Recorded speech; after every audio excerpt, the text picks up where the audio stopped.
지난 7주 동안에 우리가 소아시아 7교회에 대하여 보았습니다. 사실 교회들을 향한 말씀이었지만 이 말씀은 예수님을 믿으며 살아가고 있는 우리들을 향한 말씀이었죠. 그 지난 7주간의 시간이 하나님을 향한 여러분의 마음과 믿음을 돌아보는 시간이었기를 바랍니다. 여러분 혹시 책을 좋아하십니까? 저는 책을 좋아하고 싶은 사람입니다. 책을 많이 읽으면 좋겠는데 천성이 그러지 못한 것이 습관이 안 된 건지 책을 좀 많이 보고 싶은데, 그 책을 우리가 읽고자 선택할 때 그럼 어떤 책을 선택하면 좋을지, 어떤 책을 읽으면 좋을지 고민될 때가 있잖아요. 여러분 어떤 기준을 가지고 책을 선택하세요? 너무 사실 좀 궁금하긴 한데 오늘 수모임 때 한번 그런 부분도 한번 나눠보시면 좋을 것 같아요. 나는 어떤 기준으로 책을 선택하는가. 평소에 책을 보시지 않았던 분들은 할 말이 없을 것 같은데 할 말씀이 많으시기를 바라고, 저도 나름 책을 선택할 때 몇 가지 기준이 있는데요. 무엇이 가장 중요하다는 건 아니지만 나름의 기준입니다. 먼저 이제 눈에 띄는 게 제목이잖아요. 흥미를 끄는 제목이라면 일단 눈길이 가는 것 같습니다. 근데 제목이 아무리 신박하고 흥미로워도 그것만으로는 선택할 수 없죠.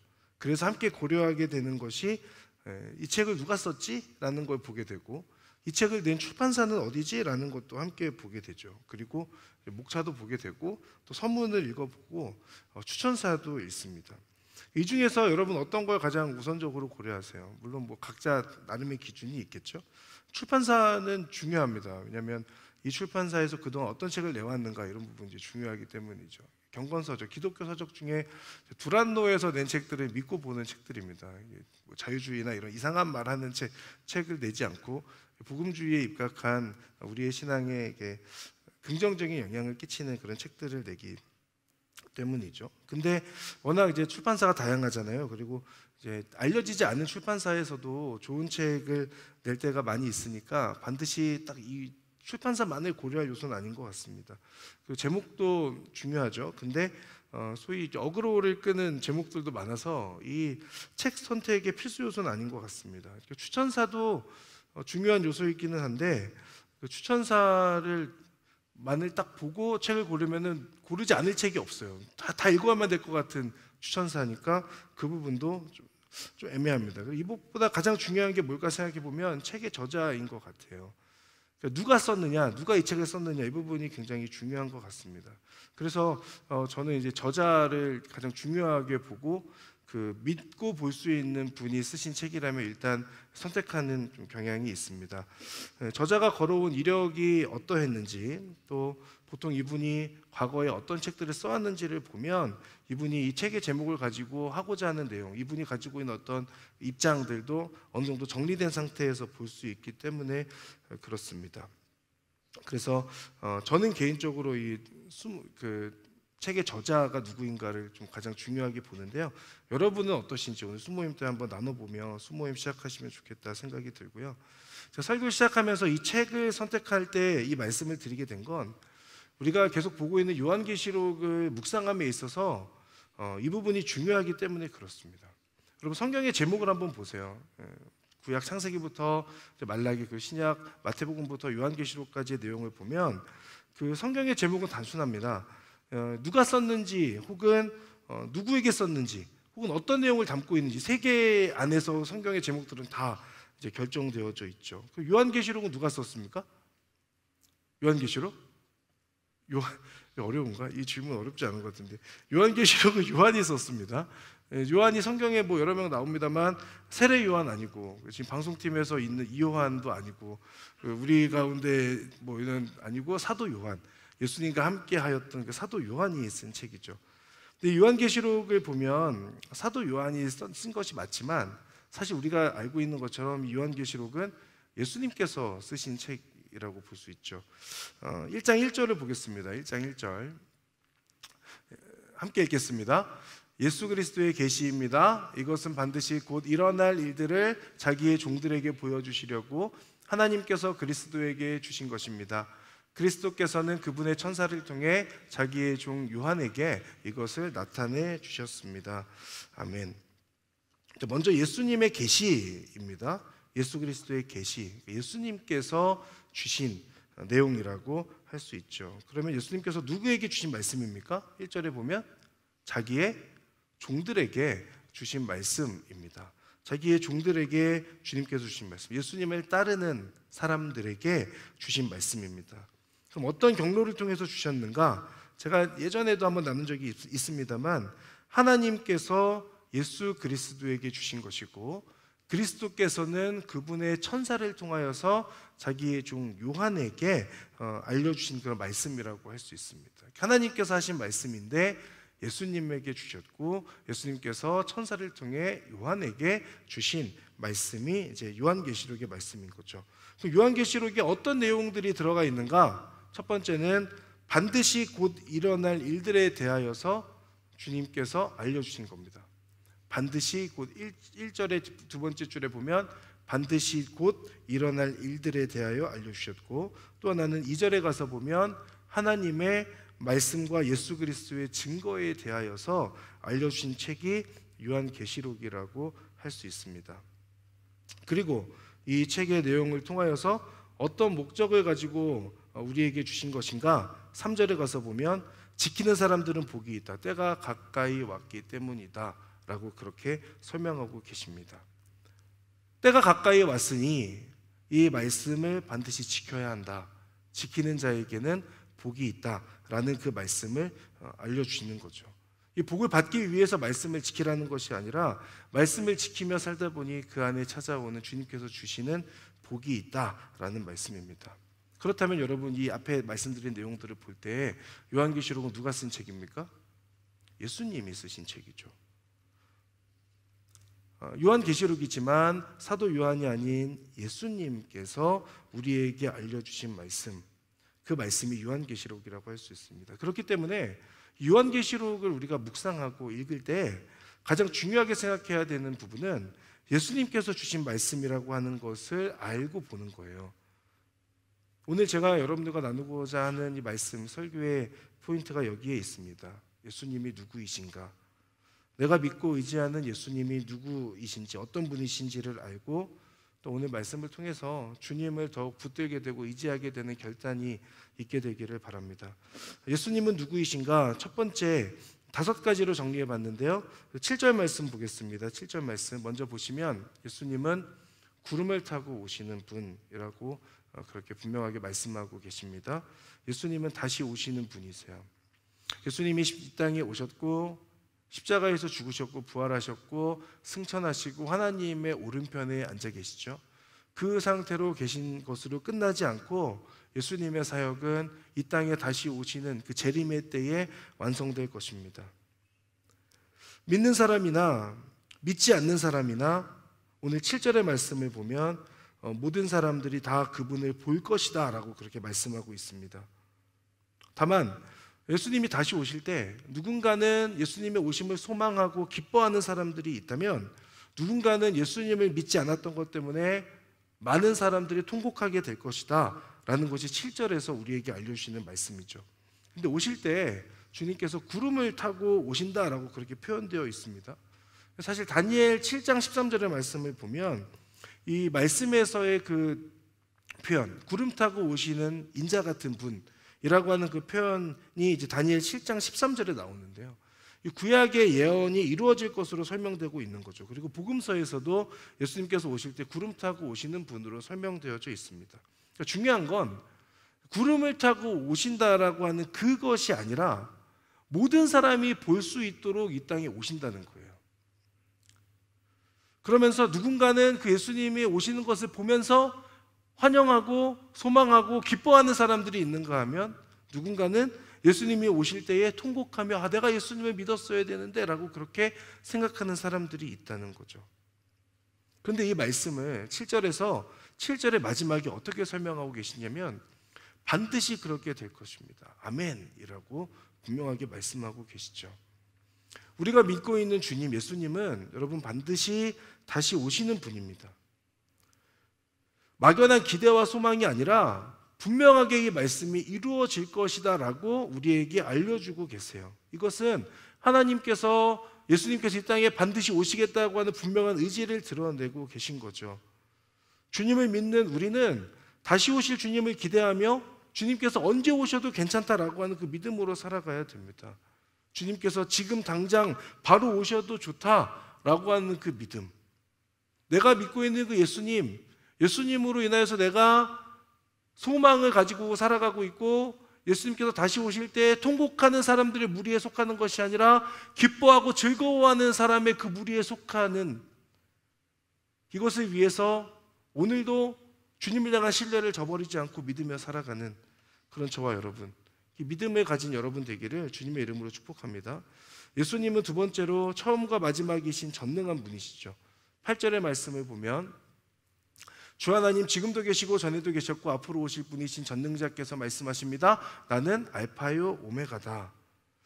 여러분, 예수님은 이 땅에 오셨을 때 존재하시고 이 땅에서 떠나가실 때 존재가 사라진 분이 아니십니다. 오늘 말씀에 의하면 전에도 계셨고 앞으로도 오실 것이고, 그리고 지금도 함께 하고 계신 분이 예수님이죠. 이 세상을 창조하실 때도 계셨고 인류의 역사 속에 들어오셔서 함께 하셨고, 지금도 하나님 보좌 오른쪽에 계시며 다시 오실 분, 그 예수님이라고 분명하게 소개되고 있습니다. 처음도 주님으로 인해 시작되었고 마지막도 주님으로 인해 끝날 것입니다. 이것은 모든 주권이 주님께 있다라고 하는 것을 알려주시는 말씀이죠. 또한 모든 순간이 주님의 손에 있다는 것을 말씀하시는 겁니다.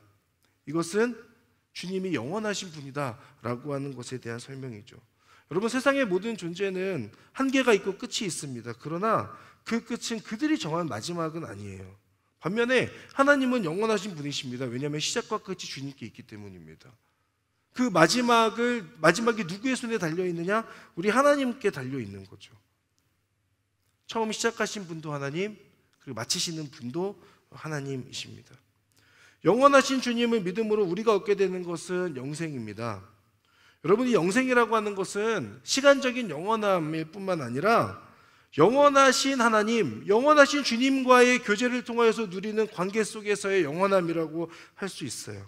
영원하신 주님과의 영원한 교제 속으로 들어가는 것입니다. 그렇기에 죽음도 주님과의 그 사랑의 관계를 끊을 수 없는 거죠. 그것이 우리가 로마서를 통하여서 우리에게 선포된 말씀이지 않습니까? 그 어떤 것도 주님의 그 사랑에서부터 끊을 수 없다. 그 가운데 죽음도 들어가 있는 이유가 그렇습니다. 전능하신 주님, 처음과 마지막이신 주님, 그 영원하신 주님께서 여러분 사랑하시고 여러분과 함께하기를 원하고 계세요. 여러분, 이것을 바뀌지 않는, 변하지 않는 진리로 받아들이고 그 진리를 믿음으로 영원하신 주님과 함께하는 영생을 누리는 은혜가 여러분들 가운데 있게 되기를 바랍니다. 세 번째로 예수님은 권위가 있으신 분인데요, 이 13절부터 16절까지의 말씀을 보면 굉장히 좀 어렵죠. 그러니까 예수님에 대한 소개의 내용이거든요. 이 부분을 좀 자세하게 좀 보면 예수님은 먼저 첫 번째로 끌리는 옷을 입고 가슴에 금띠를 띠고 계신 분이다라고 설명되고 있습니다. 이것은 제사장의 모습과 같은 모습이라고 볼 수 있어요. 제사장이라고 하면 하나님과 사람 사이에서 중재하는 자입니다. 제가 예전에도 말씀드렸습니다만 예수님께서 이 땅에 오셔서 행하신 세 가지의 직분이 있습니다. 첫 번째, 왕이고 예언자, 선지자이고 제사장이죠. 왕은 그 높은 곳에서 다스리는 존재라면 선지자, 예언자는 하나님의 말씀을 등에 업고 백성들에게 말씀을 선포하는 자입니다. 제사장은 백성들의 죄를 짊어지고, 제가 제사장이라는 건 아닌데 짊어지고 하나님께로 이렇게 나아가는 거죠. 왕이신 하나님께로 나아가는 것이 제사장의 역할입니다. 그러니까 예수님께서 지금 이렇게 표현되어지기를, 사도 요한이 보는 환상이지 않습니까? 사도 요한이 지금 예수님에 대해서 보게 될 때 예수님이 먼저 이 끌리는 옷을 입고 가슴에 금띠를 띠고 계신 제사장과 같은 모습으로 지금 보여지고 있는 거죠. 제사장은 인간의 죄를 짊어지고 하나님께로 나아가는 존재, 예수님이 그런 분이시라는 겁니다. 그리고 예수님 또 어떻게 설명되시냐면 그분의 머리와 머리칼은 흰 양털과 눈처럼 희다라고 표현되어져 있습니다. 이것은 주님의 순결함, 그리고 모든 것을 희게 만드는 분이라고 하는 의미죠. 여러분, 흰색이 있는데 거기에 다른 무언가 색이 묻으면 그 색이 엄청 티나잖아요. 근데 어떤 색이 있든지 간에 그 색을 흰색으로 덮으면 흰색만 드러납니다. 앞에 오늘 성찬이 있는데 보시면 다 덮기 위해 흰색으로 덮어놓으면 흰색밖에 안 보이는 것과 똑같죠. 우리의 죄악이 무엇이든 주님께서 말씀하시는 것, 양털같이 희게할 것이다. 주홍같이 붉을지라도 양털같이 희게 해주시는 분이 예수님이다 라고 하는 것을 지금 우리가 이 본문을 통하여서 확인할 수 있습니다. 다음에 주님의 눈은 타오르는 불과 같다고 되어 있습니다. 모든 것을 감찰하시고 태우시는 분이죠. 눈처럼 흰 분으로 표현된 것을, 모든 것을 덮으시는 은혜의 주님이라고 우리가 생각해 본다면, 불꽃 같은 눈으로 모든 것을 태우시고 심판하시는 주님의 모습 또한 우리가 상상해 볼 수 있습니다. 그렇기 때문에 우리에게 이 주님의 불꽃 같은 눈을 우리가 볼 때 기억해야 될 것은, 내가 주님 앞에서 늘 믿음을 지키고 신실한 자로 살아야 되겠다라고 하는 그 믿음의 결단일 것입니다. 그리고 주님의 이제 발을 보면 그 발은 용광로에서 재련된 청동 같다고 되어 있습니다. 용광로의 재련을 거친 청동은 단단하죠. 당시 사도 요한에게 있어서 그 환상을 보게 될 때에 아마 지금 우리가 그 환상을, 사도 요한과 동일한 환상을 본다면 다르게 표현할지도 모르겠습니다. 하지만 사도 요한의 그 생각 안에서는 이 용광로에서 재련된 청동과 같은 것이 그가 생각할 때 가장 단단한 물질이었던 거예요. 그러니 이렇게 설명하고 있는 거죠. 견고한, 절대 무너지지 않는 단단함의 의미를 이렇게 설명하고 있습니다.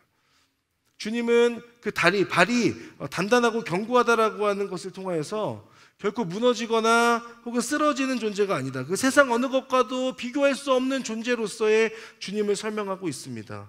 그러니 사실 우리는 언제나 주님을 바라보고 주님을 향할 수 있고 주님을 믿을 수 있는 것은 주님이 영원하신 분이실 뿐만 아니라 넘어지거나 없어지는 분이 아닌 늘 단단한 그 모습 그대로 계신 분이기 때문에 그런 거죠. 그리고 주님의 음성은 많은 물소리와 같다라고 설명됩니다. 여러분, 거대한 폭포 앞에 섰던 적이 있으세요? 그 폭포 같은 데서 들리는 그 소리, 뭔가 엄청 웅장한 그런 소리를 우리가 생각해 보게 되죠. 지금 사도 요한도 그 모습을 설명하고 있는 겁니다. 그런데 그 주님의 음성이 그 어느 물보다도 많은 물소리와 같은 위엄을 가지고 있고 권위를 가지고 있는 분이라고 설명되고 있어요.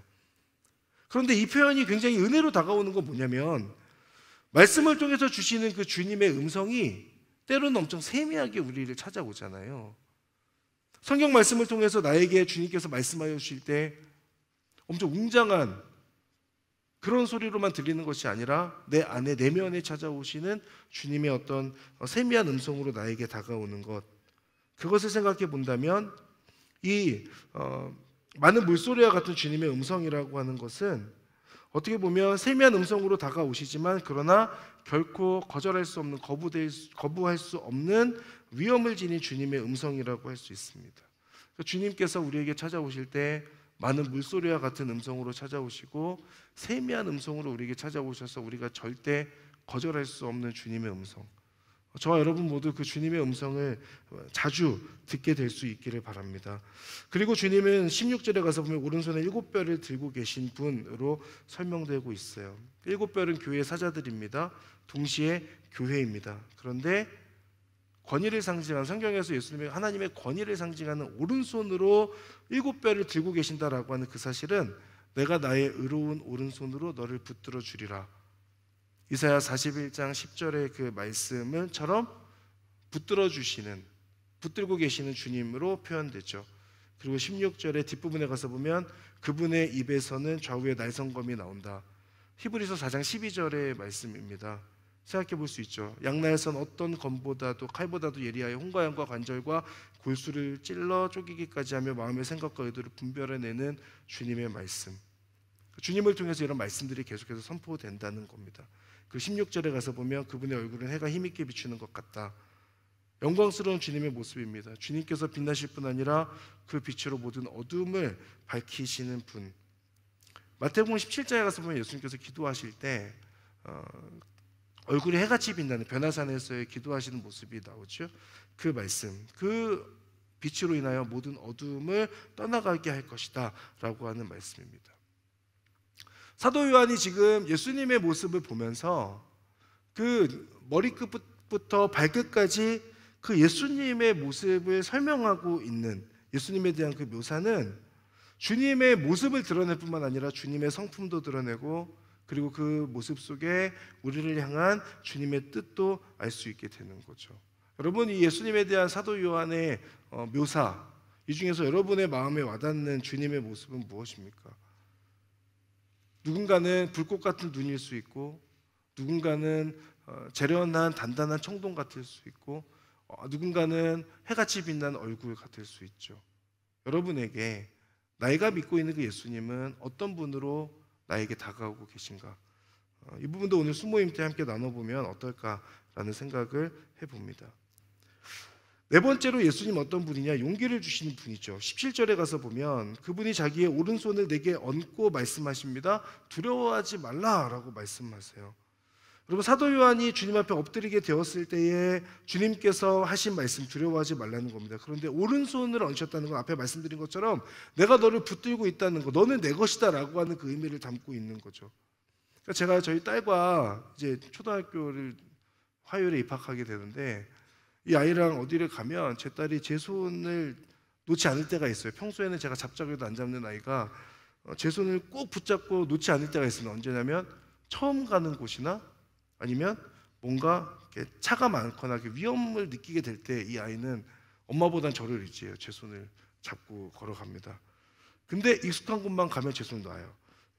왜냐하면 이 아이가 생각할 때 처음 가는 곳 혹은 위험하다라고 생각하는 그 곳에서 이제 걱정이 있는 거죠. 그러니까 자기보다 힘이 세 보이고 덩치도 좋고 한 아빠의 손을 잡고 의지하는 겁니다. 오늘 주님께서 하시는 말씀은 오른손을 얻는다는 거예요. 내가 주님의 손을 붙잡으려고 하지 않아도 주님께서 내 손을 잡아주고, 주님께서 그 손으로 나에게 얹어주시는, 주님의 주권 안에 놓지 않겠다라고 하는 의미를 가지고 있는 거죠. 그러니 두려워하지 말라 말씀하시는 겁니다. 내 손을 잡고 계신 주님으로 인해 우리는 주님의 말씀대로 두려워하지 않을 수 있습니다. 그렇게 우리는 담대하게 용기 내어 나아갈 수 있는 것이죠. 여러분, 주님께서 오늘 예배 가운데 여러분에게 동일한 모습으로 동일한 말씀으로 찾아와 주시기를 바랍니다. 그 주권 있으신 오른손으로 여러분의 머리에 안수하여 주시는 주님의 그 은혜, 여러분의 모든 삶을 그 오른손으로 덮어주시는 그 은혜를 다시 한번 우리가 경험하게 되고 확신하게 되는 예배의 시간 되기를 주님의 이름으로 축복합니다. 마지막 다섯 번째로 예수님은 영원하신 분이세요. 18절 말씀 같이 한번 읽어볼까요? 18절 같이 읽겠습니다. 시작.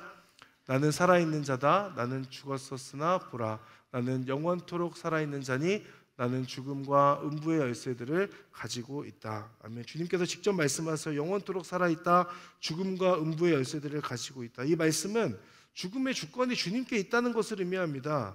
그 죽음이 주님께 달려있다는 것은 생명이 주님께 있다는 것의 의미죠. 처음과 마지막이 주님께 있음을 여기서 다시 한번 주님께서 드러내고 계세요. 동시에 이 말씀은 죽음을 이기시고 영원히 계신 주님, 그 죽음의 열쇠를 가지고 계신 그 주님을 믿으면 죽음의 주권을 가지고 계신 주님으로 인하여서 죽음으로부터 자유로워질 것이다 라고 하는 것에 대한 약속입니다. 왜냐하면 주님을 믿음으로 우리는 영생을 누리는 자가 때문이기 때문에, 영생을 누리는 자가 되기 때문에 그렇습니다.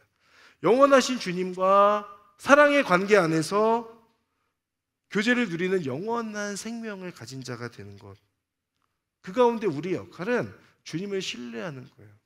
주님을 믿는 것. 여러분, 주님을 믿고 주님을 신뢰하며 영원하신 주님과 함께 사귐의 관계를 누리는 저와 여러분이 되기를 바랍니다.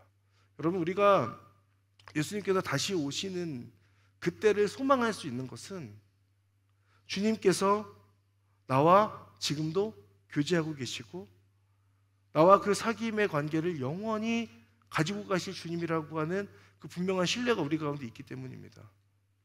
그 주님을 붙들고 주님을 바라보는 것으로 인하여, 주님을 신뢰하는 것으로 인하여 영원하신 주님과 함께 누리는 그 영생이 저 여러분들 가운데 온전히 주어지기를 간절히 바랍니다. 이처럼 예수님 다섯 번의 모습으로 예수님을 우리가 보았습니다. 예수님 다시 오시는 분이시고, 그리고 처음과 마지막이신 전능하신 분이시고, 그리고 권위 있으신 예수님의 모습을 보면 우리가 그 예수님의 권위를 느낄 수 있고, 그리고 예수님 용기 주시는 분이죠. 두려워하지 말라고 말씀하시는 분이시고 영원하신 분이십니다. 여러분이 믿고 있는 예수님이 오늘 요한계시록에서 우리에게 묘사되는 예수님의 모습은 바로 이런 다섯 모습으로 우리가 확인할 수 있는 거죠. 그러면 그 예수님의 모습을 보는 사도 요한의 모습을 보면서 우리 5가지를 조금 더 나누려고 하는데, 나는 누구인가라고 하는 겁니다. 예수님을 믿는 나는 그럼 누구인가? 첫 번째로 예수님을 믿는 나는 예수님을 믿는 공동체 안에 속한 자라고 할 수 있습니다. 9절의 말씀을 보면 여러분의 형제이며 예수 안에서 환난과 나라와 인내를 함께 나누는 사람인 요한이라고 설명하고 있죠. 지금 사도 요한이 어디에 있습니까? 반모섬에 있습니다. 다른 사람들에서부터 조금은 벗어나서 반모섬에 지금 혼자 있는 그 상황에서 지금 환상을 보는 상황이잖아요. 근데 그때 사도 요한이 말하기를 나는 여러분의 형제입니다 라는 거죠. 예수님을 믿는 믿음 안에서 형제이며 환난과 인내를 함께 나누는 사람입니다. 여러분과 저는 예수님이라고 하는 분을 믿는 같은 공동체 안에서 신앙생활하고 있는 그런 자입니다 라는 겁니다. 이 공동체는 넓게는 하나님 나라를 살아가는 성도의 삶이라고 할 수 있고, 좁게는 머리이신 예수님을 따르는 몸의 지체, 즉 교회를 설명하는 거죠. 그렇기 때문에 우리가 기억할 것은 예수님을 믿는 그 공동체 안에 속하여 신앙생활하는 겁니다. 신앙생활하는 것이 혼자가 아니라 함께 신앙생활하며 세상을 살아가는 거죠. 한 사람이면 패하지만 두 사람이면 당해내며 버틸 수 있고, 세 사람 이상이면 결국 끊어지지 않을 것이다. 이것이 전도서 4장 12절에 우리에게 해주시는 말씀이잖아요. 공동체 안에서 신앙생활하는 것, 한 교회 안에서 우리가 함께 신앙생활하는 것, 믿음으로 살아가는 것, 그것이 중요하다라고 하는 것을 오늘 요한을 통해서 우리가 확인하게 됩니다. 두 번째로 나는 주님의 음성을 듣는 자입니다. 사도 요한이 10절에 가서 보면 예수님의 그 큰 음성을 들었다라고 설명하고 있죠. 주님의 음성을 듣는 것, 말씀을 통하여서 혹은 이런 설교의 시간을 통하여서 혹은 기도하는 가운데 혹은 우리 순모임하는 가운데 주님께서 나에게 무엇을 말씀하시는지를 깨닫게 되는 것, 주님의 음성을 따라가는 것이 우리의 역할입니다. 우리는 주님을 따라가는 양으로서 목자이신 주님의 음성을 쫓아가는 거죠. 주님의 음성을 듣지 못하면 우리는 우리가 제각각 가고 싶은 길로 가게 될 것입니다. 그러나 주님의 음성을 따라간다면 우리는 그 주님의 음성이 이끄는 대로 가게 될 것입니다. 주님의 음성을 듣고 순종하게 되는 은혜가 여러분들 가운데 있게 되기를 간절히 바랍니다. 세 번째로 나는 주님께 순종하는 자입니다. 11절의 말씀을 보면 본 것을 기록해 그것을 7교회에게 보내라라고 그렇게 말씀하셨죠. 지금 우리가 요한계시록을 읽을 수 있는 이유입니다. 여기서 사도 요한이 순종하지 않았다면 우리는 요한계시록을 읽을 수가 없어요. 근데 사도 요한이 그때 순종하였기 때문에 그 요한계시록 우리가 지금 보게 되는 거죠. 여러분, 주님의 말씀 앞에, 주님의 음성 앞에 우리가 기억해야 될 것은 주님의 음성을 따라가고 주님의 음성에 순종하는 것인 줄 믿습니다. 그 순종을 통하여 내가 누리는 은혜가 있고, 그 순종을 통하여서 다른 사람이 나를 통하여 누리게 되는 은혜도 있죠. 여러분도 많은 은혜를 누리시기를 바라고, 그리고 순종을 통하여 그 은혜를 많은 사람들에게 전달하는 저와 여러분 되기를 또한 바랍니다. 네 번째로 나는 주님의 뜻을 알기 위해 힘쓰는 자입니다. 좀 찔리죠? 나는 주님을 알기 위해 힘쓰고 있는가? 12절에 가서 보면 내게 말씀하신 음성을 알아보려고 몸을 돌리는 요한의 모습을 볼 수 있어요. 그러니까 요한은 지금 주님의 모습을 보면서 그 보기 위해서 스스로가 하고 있는 분명한 어느 일정 부분 그 본인의 역할이 있습니다. 주님의 음성에 반응한 것이 단순히 수동적으로 주님의 음성을 듣는 것으로 끝나지 않고 능동적으로 주님의 음성에 지금 반응하고 있는 요한의 모습을 보게 되고, 그때 주님의 모습을 지금 보게 되는 거예요. 주님의 음성을 듣기 위해서, 주님의 뜻을 알기 위해서 우리 안에 분명히 필요한 노력들이 있습니다. 그냥 가만히 있으면 주님의 음성이 여러분들에게 들릴 리가 없어요. 죄송합니다. 지금 예배드리고 있지만 예배드리지 않는 자리에 여러분 있으면 갑자기 주님께서 말씀하시겠습니까? 그나마 예배드리는 자리에 와 있으니 찬양하는 가운데, 기도하는 가운데, 또 말씀을 읽고 말씀을 듣는 가운데 찾아오시는 주님의 음성이 있는 거죠. 여러분, 일상의 삶에서 얼마만큼 주님의 뜻을 알기 위해서 노력하며 살고 계세요? 주님의 음성을 듣기 위해서 얼마만큼 애쓰고 계세요?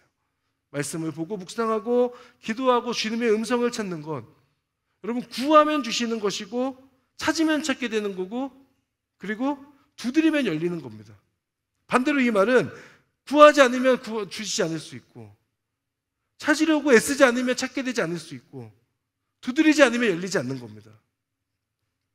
주님을 향한 우리의 마음이, 우리의 믿음이, 우리의 신앙생활이 그저 수동적으로만 끝나지 않고 더 능동적으로 주님의 음성을 쟁취하기 위해서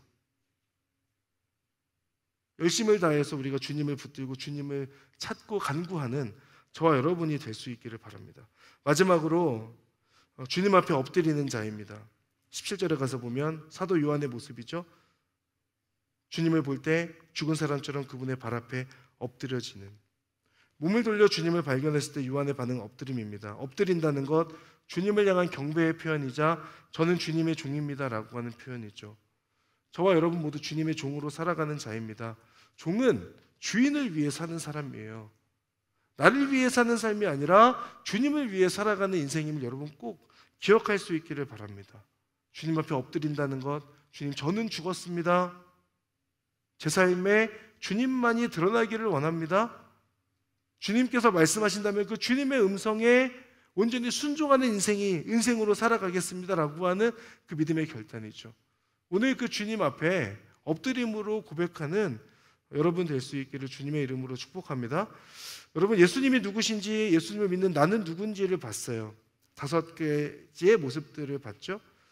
우리 모두 예수님을 따르는 그 예수님의 팔로워들로서 오늘 본문에서 마지막으로 나누고 싶은 내용이 한 가지 더 있습니다. 13절 말씀인데요. 13절 우리 같이 한번 읽어보겠습니다. 13절 마지막으로 같이 읽겠습니다. 시작. 그 촛대들 사이에 인자 같은 분이 끌리는 옷을 입고 가슴에 금띠를 띠고 계셨습니다. 아멘. 이 촛대는요, 교회를 의미하거든요. 지금 사도 요한이 보는 예수님은 촛대들 사이에 계신 분으로 설명되고 있어요. 여러분, 예수님이 누구십니까? 우리가 이 질문에 대한 답을 5개를 찾았지만 어찌 보면 조금 뭔가 너무 멀리 계신 것 같고 초월적인 어떤 그런 주님이신 것 같아요. 그런데 그분께서 오늘 말씀하시기를 예수님을 믿는 사람들 사이에 함께하고 계신 예수님으로 지금 묘사되고 있잖아요. 그 촛대들 사이에 인자 같은 분이 계신 거죠. 주님께서 여러분과 함께 하신다라는 말씀입니다. 여러분, 예수님이 누구십니까?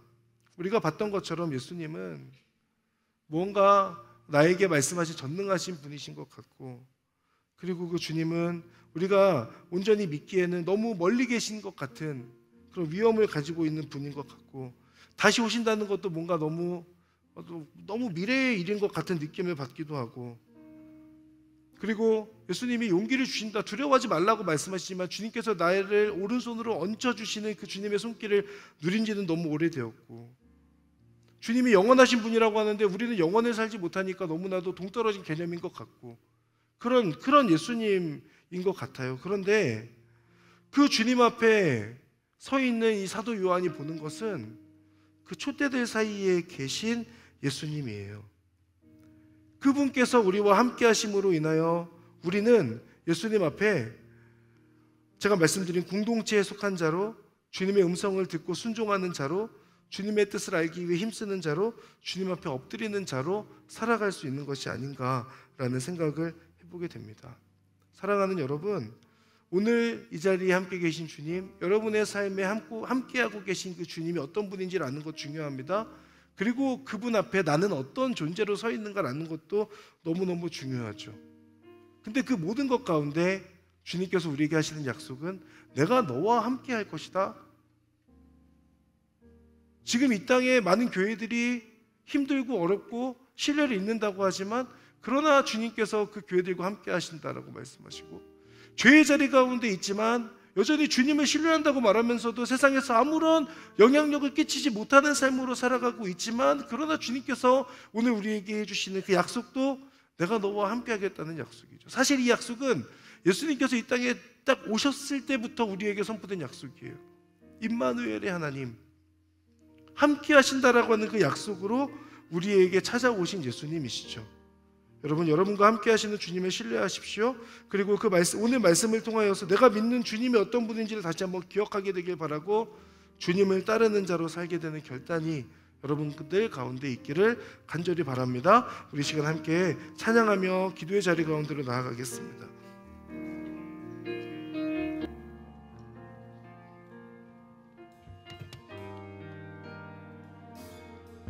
우리 주 하나님,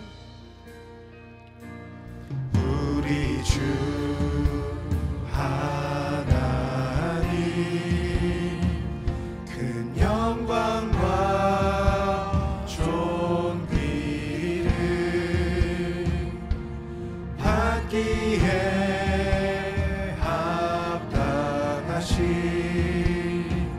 지금 여기 계신 하나님, 온 천지 만물을 지으시고 다스리는 큰 권능과 능력으로 주의 말씀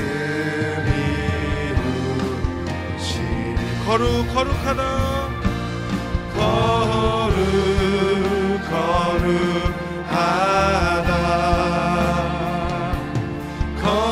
거룩하다 주 하나님, 곧 전능하신 이여,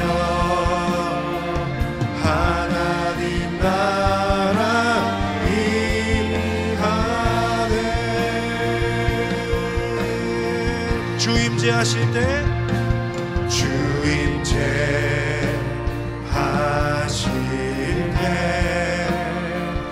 모든 만물 경배하리. 어둠 권세 물러가네. 오셔서 다스리소서.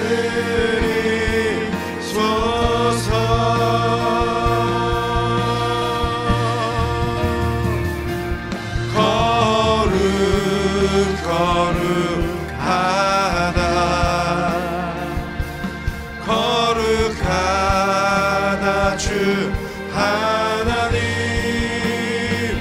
곧 전능하신 이여, 하나님 나라 거룩하다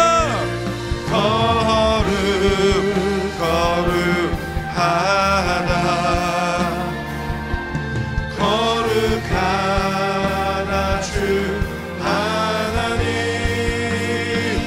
곧 전능하신 이여, 하나님 나라 우리 한 번 더 찬양합시다. 거룩하다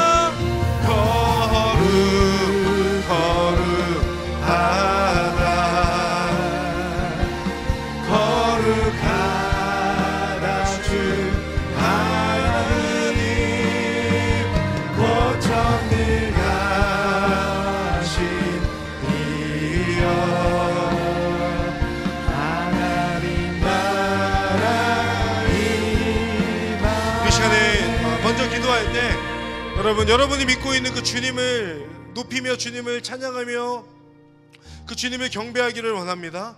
주님께서는 반드시 다시 오실 하나님이십니다. 우리 예수님은 처음과 마지막이신 전능하신 분이십니다. 우리 주님은 여러 모양으로 여러 모습으로 요한에게 비춰진 것처럼 절대적인 권위를 가지고 계신 하나님이신 줄을 믿습니다. 주님께서 오늘 찾아오셔서 오른손으로 덮으시며 두려워하지 말라고 말씀하시는 용기를 주시는 주님이심을 믿습니다. 우리 주님은 영원하신 하나님이십니다. 사랑하는 여러분, 오늘 이 시간 내가 믿고 있는 그 주님을 어떻게 고백하십니까? 오늘 말씀을 통하여서 선포된 그 주님에 대한 묘사들, 그리고 내가 믿고 있는 그 주님을 온전히 주님을 올려드리며 그 주님 앞에 그 믿음을 고백하기를 원합니다. 제가 믿고 있는 그 주님을 향한 신뢰를 잃어버리지 않도록 주님 인도하시고 이끌어주시고 역사하시고 함께하여 주시옵소서. 내가 믿는 그 주님을 고백하며 우리 시간 주여 한번 부르며 그 주님의 이름을 높이기를 소망합니다. 함께 기도하겠습니다. 주여, 주님 앞에 믿음으로 나아갑니다. 하나님을 붙들고 하나님을 바라보기를 소망합니다. 주님은 영원하신 분이시며 그 주님은 다스리시는 분이시며 다시 오시는 주님이십니다.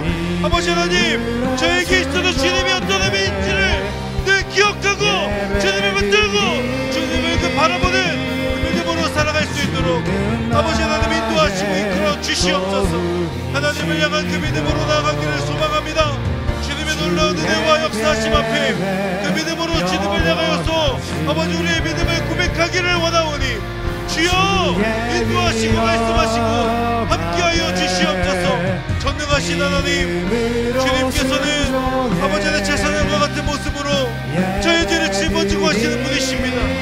주님은 아버지 주시는 분이시로 아버지 우리의 모든 죄를 덮어주시는 하나님이십니다. 나의 그 모든 것들을 감찰하시는 분이시며 아버지는 어떠한 상황 속에서도 절대 무너지지 아니하시는 주님이십니다. 아버지 하나님, 그 주님의 음성 앞에 믿음으로 반응하는 자 되기를 소망합니다. 주님을 쫓아가기를 원합니다. 아버지 하나님 인도하시고 함께하시며 그 하나님의 뜻 앞에 믿음으로 나아가는 하나님의 사람들이 될 수 있도록 주여 인도하시고 함께하여 주옵소서. 하나님을 바라보는 그 믿음이 내 안에 있게 하여 주시고 내가 믿는 그 주님을 온전히 의지하고 주님의 붙듦으로 인하여 우리 주님만을 붙들고 믿음으로 바라보는 하나님의 사람들이 될 수 있도록 아버지 하나님 인도하시고 함께하여 주시옵소서. 주님의 뜻을 쫓아가는 하나님의 사람들이 될 수 있도록 아버지 인도하시고 함께하여 주시옵소서. 주님을 바라보는 그 믿음으로 나아가게 하여 주시옵소서. 우리 한 번 더 기도하며 나아갈 때 나는 주님 앞에 어떠한 믿음으로 반응하고 있는가 여러분 돌이켜보기를 원합니다. 사도 요한의 모습을 보면서 우리가 내가 과연 주님의 음성을 듣는 자로 서 있는가, 그 음성 앞에 순종하는 자로 서 있는가, 주님의 음성을 깨닫기 위하여서 애쓰고 수고하고 힘쓰고 있는가, 주님 앞에 엎드린 자로 살아가고 있는가, 그리고 예수님을 믿는 그 공동체 안에서 신앙생활하고 있는가. 여러분 오늘 우리가 사도 요한의 모습을 보면서 나의 모습을 볼 수 있기를 바라고 또 이 말씀을 통하여서 선포되어졌던 그 내용들이 우리의 믿음의 고백이 되기를 원합니다. 우리 시간 함께 기도할 때 주님, 제가 주님의 음성을 듣기 위하여 치열하게 씨름하고 노력하는 자로 살기를 원합니다. 주님의 음성을 듣기를 원합니다. 주님의 음성 앞에 순종하기를 원합니다. 주님 앞에 경배하며 엎드리기를 원합니다. 주님, 온전히 주님을 붙드는 자로 살기를 결단합니다. 여러분 그 결단을 담아서 이 시간 하나님 앞에 손을 들고 주여 한번 부르며 그 결단함으로 기도하며 나아가겠습니다. 주여! 사랑하는 하나님, 믿음으로 결단합니다. 이 자리에 있는 모든 예배자들에게 주님의 음성을 들려주십시오. 아버지 하나님의 그 음성을 따라가게 하여 주십시오. 아버지 하나님의 그 음성 앞에 순종하는 믿음을 더하여 주십시오. 아버지 하나님, 그 주님의 뜻을 알기 위해 힘쓰고 애쓰고 노력하는 자들 되게 하여 주옵소서.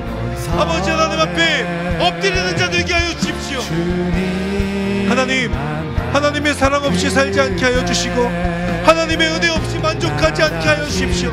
끊임없이 불만족해하며 주님의 음성을 쫓아가고 주님 앞에 순종하기를 결단하고 하나님의 은혜를 사모하고 하나님의 그 이끄심 안에 거하는 하나님의 사람들이 될 수 있도록 아버지 인도하여 주시옵소서. 아버지 하나님, 나와 함께하고 계신 그 주님을 의지하며 주님을 붙들고 아버지 하나님을 바라보기를 소망합니다. 아버지 그 모든 상황 속에서 아버지 주의 자리에 있지 않기를 원하오니 주님을 온전히 붙들고 주님을 의지하며 하나님의 은혜와 하나님의 역사를 사모하며 나아가는 하나님의 사람으로 살 수 있도록 주여 인도하여 주시옵소서. 이제 마지막으로 함께 기도하며 나아갈 때에 주님께서는 그 촛대들 사이에 계신 분으로 묘사됩니다. 주님은 그 교회 안에 예수님을 믿는 자들 가운데 함께하고 계신 예수님이세요. 사랑하는 여러분, 내가 예수님을 믿음으로 고백하고 있다면 주님은 지금 나와 함께 하시고 더불어 먹고 함께 교제하고 계신 분이십니다. 우리의 역할은 그 주님을 끝까지 포기하지 않는 것이죠. 그리고 함께하고 계신 그 주님을 내 삶에 초청하여 주님과 함께 동행하는 것입니다. 주님께서 내 삶에 함께하고 계신다는 것이 부담스럽지 않고, 비록 나는 죄의 모습으로 부족한 모습으로 있지만 그러나 나와 함께하고 계신 그 주님으로 인하여 다시금 힘을 얻고 그 믿음의 걸음을 걸어갈 수 있는 것입니다. 우리 시간 기도할 때 나와 함께하고 계신 주님, 저도 주님과 함께 동행하는 삶을 살겠습니다.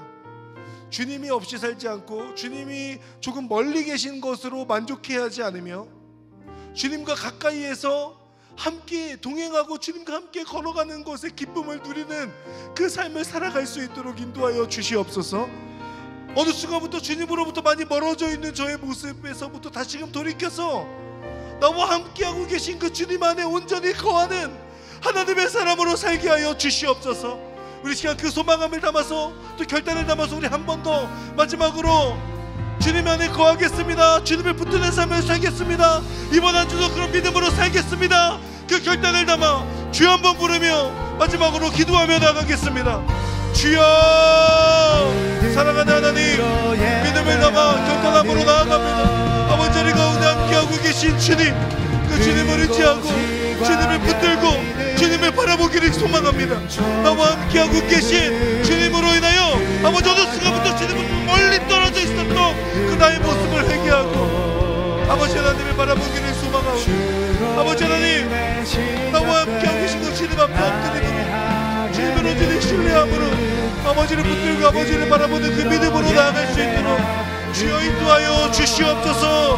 할렐루야, 할렐루야. 주님의 이름을 찬양합니다. 여전히 변하지 않으시는 그 주님의 사랑으로 우리들을 찾아오시는 예수 그리스도, 그 주님의 은혜를 사모하며 아버지를 붙들고 믿음으로 살아가는 하나님의 사람들 될 수 있도록 아버지 인도하시고 함께하여 주시옵소서. 그렇게 도와주실 역사하실 주님을 찬양합니다. 주님 바라보는 믿음으로 나아가게 하여 주시옵소서. 사랑하는 하나님, 촛대들 사이에 계신 주님, 예수님을 주로 고백하는 사람들을 끝까지 포기하지 않으시고 주님의 그 의로운 오른손으로 우리를 붙들어 주시는 주님이심을 믿습니다. 그 믿음에 의지하여 이번 한 주도 주님과 함께 동행하는 삶을 살기로 결단하였사오니 그 믿음의 결단 위에 강권적인 하나님의 역사로 함께하여 주시고 우리 하나님과 동행하는 그 매일매일의 삶이 온전히 주님의 주인 되심을 고백하며 내가 믿고 있는 그 주님을 온전히 세상 가운데 드러내는 믿음의 사람으로 살아가는 귀한 하나님의 사람들 되어질 수 있도록 주여 인도하시고 함께하여 주시옵소서. 그렇게 하실 주님을 찬양합니다. 감사드리며 예수님의 이름으로 기도합니다. 아멘.